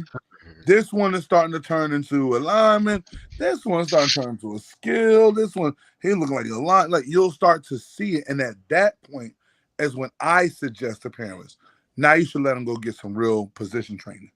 Because now he's starting to look like what he's going to probably play. All right. But if he ain't looking like it, then, it's still, still a Yahtzee. Let him go out and do whatever he could do and what he does best, So that's the way how I see it. Yeah, put him where he's going to excel. Maybe he did train to be a quarterback for 10 years and he turned into a monster at inside linebacker as a sophomore, junior, for whatever. It doesn't matter. Hey, you make the change. Right? I remember we had a podcast guest once that talked about they got through week 10. They were going into week 1 of the playoffs and made a position change at quarterback. A kid started 10 games and got them there, and they realized we're not going to win the championship with this kid. We've got to go to our number 2. Sometimes you got to make changes, and it can happen at any point, right? And you can't be scared to do that. No, y'all had a dude on a few weeks ago that got the wristband system. The Ruski system. I reached out to him. He ain't answered me back. I want. Oh, I seen the 7-day trial. I don't want to sign up unless I got time to sit there and deep dive into it. But if you explain it to me, I can see it. If you explain it to me, I inboxed them. I emailed them. He ain't sprung back yet. So I'm waiting. I'll reach out to him and let I only him know. got one game left anyway, so my off season about to start because it'd be a perfect time though in the off season to deep dive though. Yeah, Joe fell in love with the Ruski system. Everything is a picture and colors. And that's how I did. So with 707, that's how I did mine. Hey, spread 3773. Boom. Let's go. I'm right up. I saw another coach. Hey, we going ace, right, left, arrow. You ain't got that much time in 707. Give them the fucking routes. Let's go. Well, that's where we just talked, Brandon, about what are you using your 7-on-7 for? Because we're using ours to develop our program, our system. So we're going to use our terminology. You know what I mean? The route tree. You don't stand next to no defender. But if your route say stop right here, if you don't slide the fuck out the way, why are you standing next to him, shaking his hand and whatnot? Move so your quarterback can see you. And now, guess what? The other thing about 7-on-7 is how often do they practice? Because a lot of get any in Oklahoma 2 days a week. We get no practice days as far as I know in Oklahoma for 7-on-7. It is the event is your see, and that's what happens with a lot of separate from the high school. I step away from the high school. Well, you're talking about the club, but even in that though, a lot of clubs they're not practicing. They're just it's plays on paper, You get out there, hey, we running this, you know, and they got to go out there and execute. See, I hate that So, though. Like, you but gotta that's, on but practice here's the teach them thing. a route tree. You know how many kids I had coming in high school and they play for some of the best programs out there. Hey, you got a 7 and you got an 8. Go ahead, let's line up. You doing a route tree, right? No. Motherfucker. What? Because that's Hey, we don't teach the route tree anymore. We teach the names of the routes. Mm-hmm.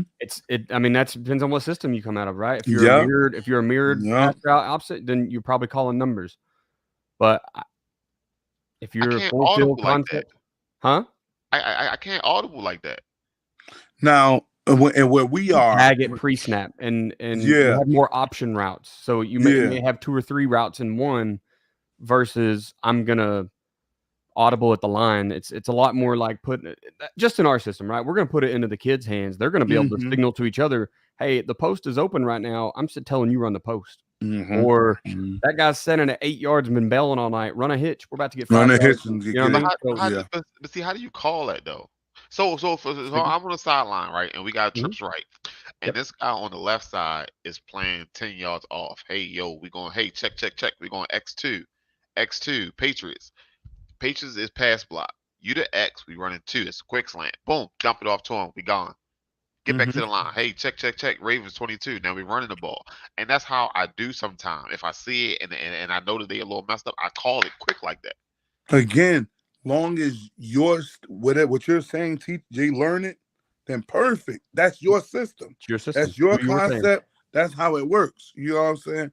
For us in West Orange, right? I've heard him say it just like you said it. Most of the time, it's like, I want to run a play, I don't know, Jack Zebra. Okay, cool. That's the play. He might see something he like different. So he'll call out or tag whatever receiver he wants.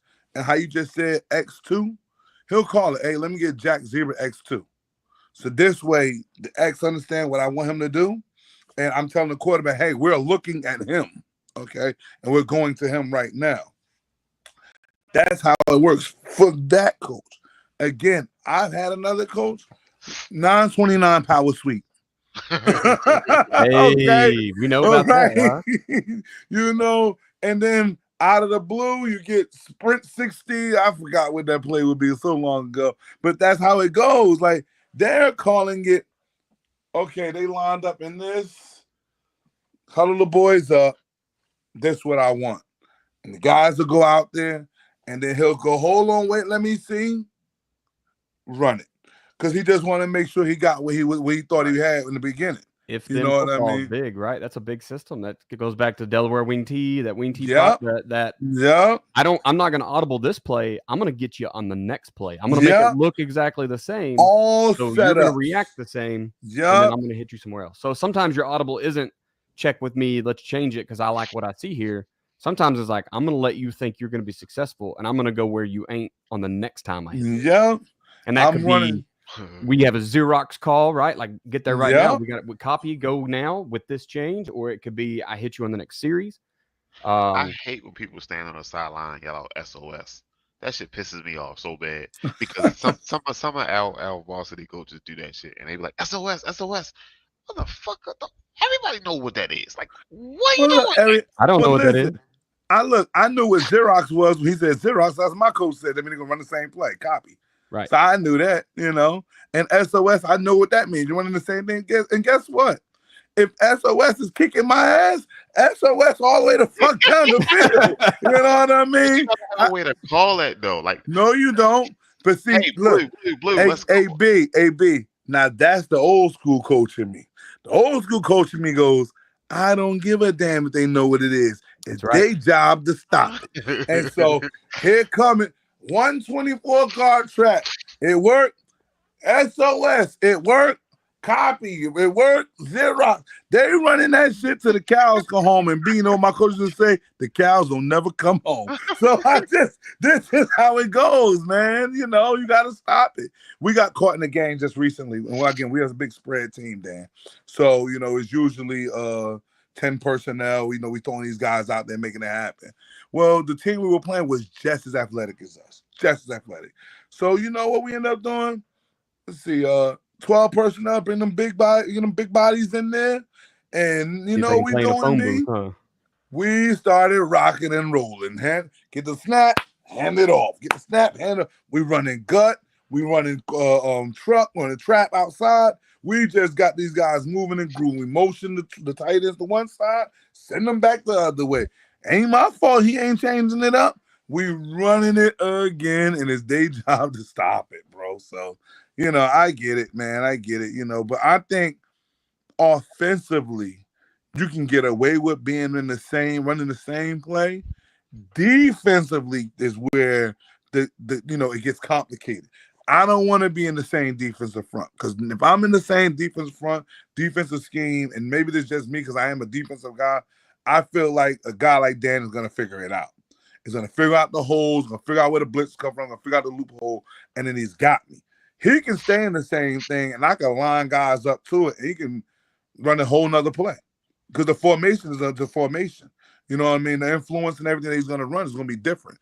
But me as a defensive guy, I got to send a different guy in pressure. I got to shift the line to a different type of way or slant them a different type of way. That's just how I operate. I don't want to give the offensive guy the same thing to kind of look at, When you teach your holes on the offensive line, you teach even numbers on the right, odd numbers on the left. I mean, yes and no. I mean, our run plays, right? Yeah. I mean, that's generally how it goes, even right. Because I know a youth coach that go 1, 2, 3, 4, 5, 6, 7. He go down and the that line. works too. If he called 22, he had called 22 from across the field. They have stacked the A gap. Boom, he gone. That's different systems, right? And you kind of learn. It's like being East Coast or West Coast football, or whatever, right? That's how it is. Whatever works, baby. Whatever you use. Your kids learn it. Yeah. 10 minutes left. What you got? I'm giving you one more topic and I'm out of here. For me, one more topic. Is there another topic? I don't think so. I listen. It will be on these shows. There'll be a lot of things I want to say, but I don't want to get. Hey, I need to see you before we go to practice tomorrow, because nah. Like I said, I'm good, man. I just want to make sure that, again, I know, like Mike said, a lot of parents don't like hearing the truth. I think that's what he posted up there. I just want to kind of make sure I got it. That's true. You know what I mean? A lot of people don't want to hear the truth. And you know what? Hey, I can't stop you. You know what I mean? All right, you want to believe the lie, believe the lie. It is what it is. If it don't work, it don't work. Like I said, it might not cost you a little right there. It might not cost you a lot, but it's going to cost you. So, we'll be here to help those guys that don't want to listen early and listen late. It's okay, because, again, I feel like it's a home for everybody out there. I'm a quick jump on what you said about the kid that played quarterback ever since Little League. Then he plays linebacker. That kid, Ion Gaynor, that I showed you, the shifty kid that caught the interception and stuff, he played quarterback his whole career in Little League. And now he's playing receiver and corner right now. But now, again, me, because obviously it's my nephew, right? Me being honest, Dan, I'm looking at this kid. I'm like, you're only 5'7", and you're only 140 pounds. So I think we need to go ahead and leave that little quarterback life alone. Let's try to find you somewhere where you can start showing off some of your dynamics, your speed, and your shiftiness. And that's not going to happen at quarterback. So we're going to play you some receiver. We're going to play some DB. We're going to get you some kick return, some punt return action. And that's that. I'm honest. And then the schools that I look for, like you guys heard me talking about sprint football and stuff like that, I'm honest. Once you're honest, it makes it, and especially the quicker you can be honest with your kid, it makes it easier for him to accept where his life is going to go. You know what I mean?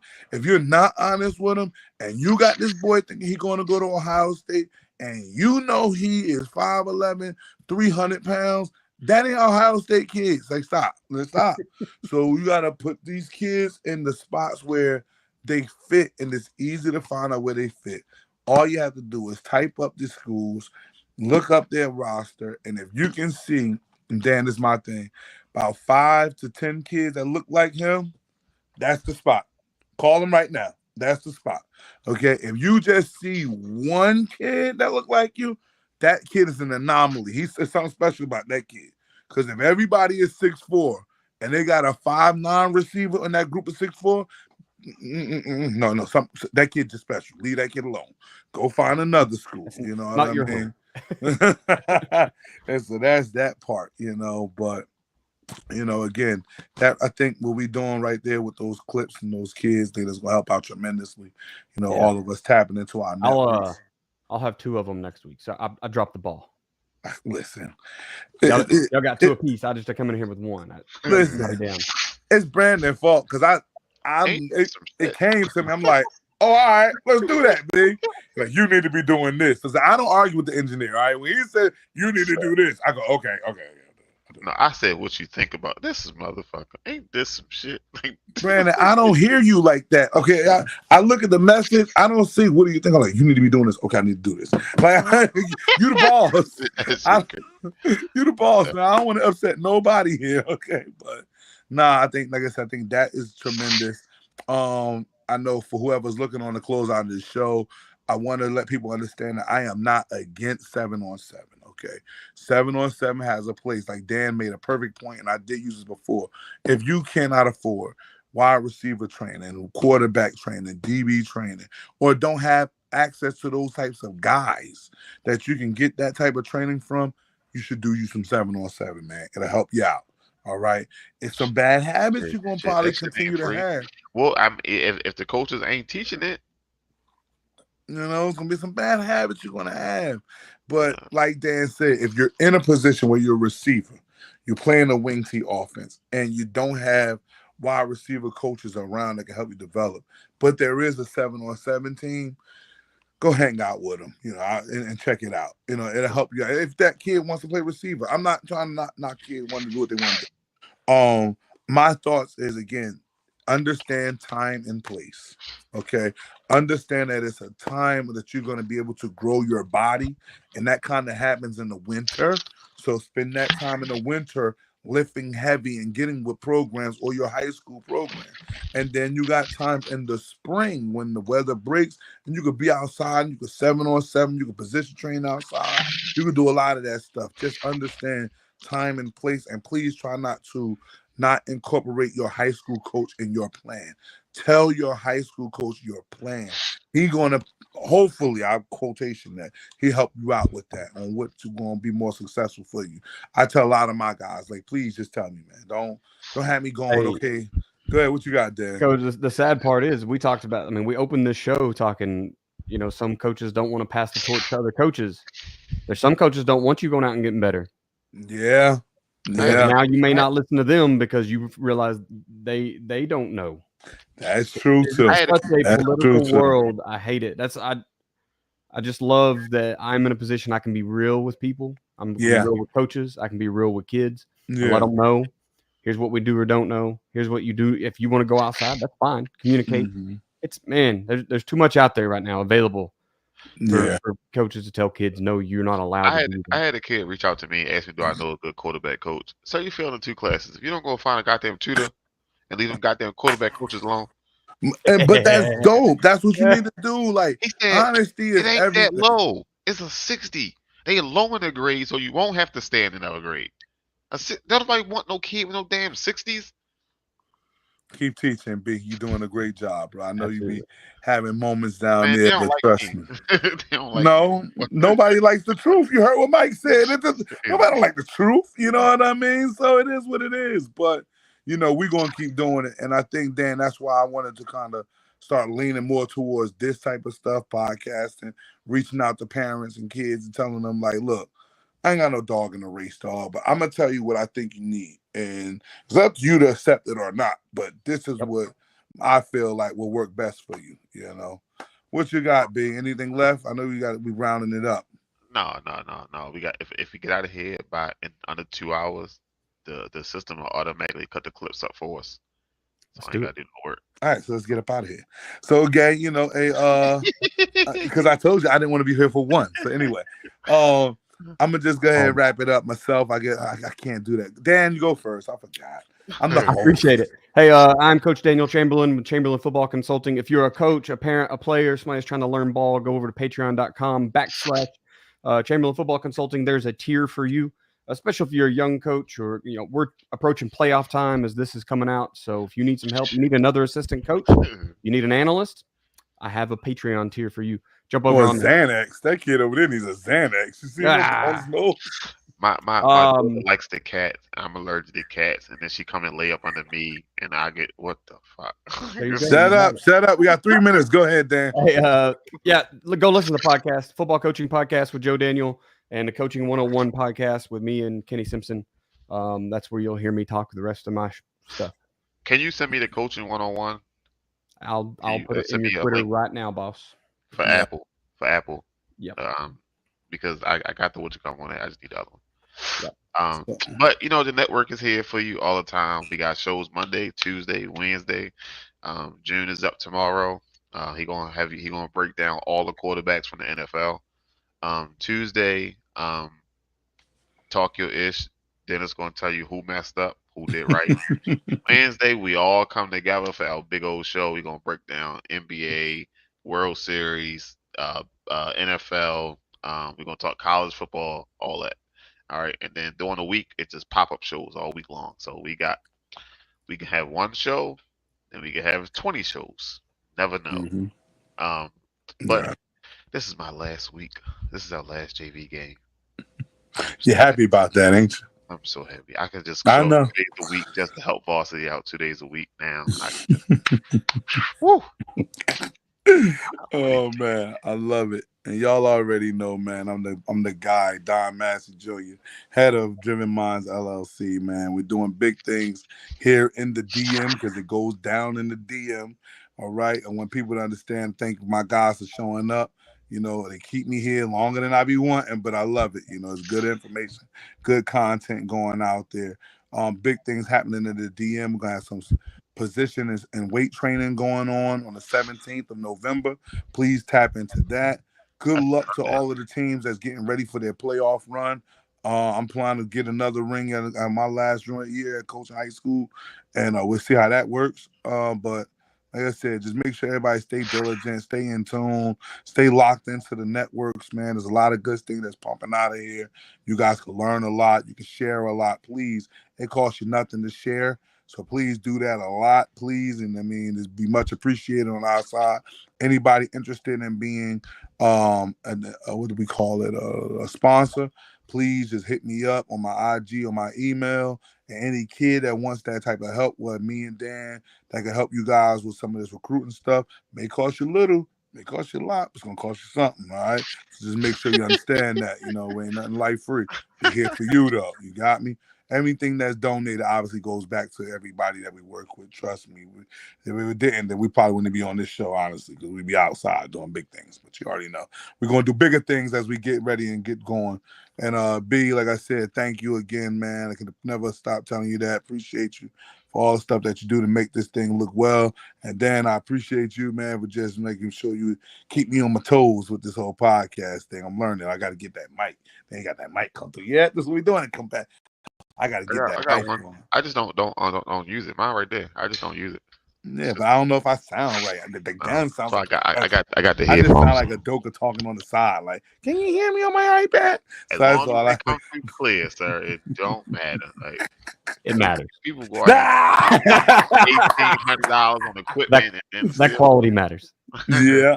Don't worry. I'm growing. We're gonna get better at it. But again, every 2 weeks, Coach's Corner on Sunday at 9:00.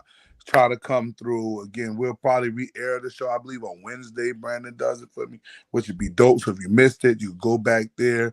But like I always say, tell a friend that it's them again, giving the great information that you're going to definitely need. So don't run from it. You already know. November the 10th is the next show. Boom, we live November 10th. And he said share the show. So if you shared about Lord Dirt getting locked up, make sure you share this too. Make sure.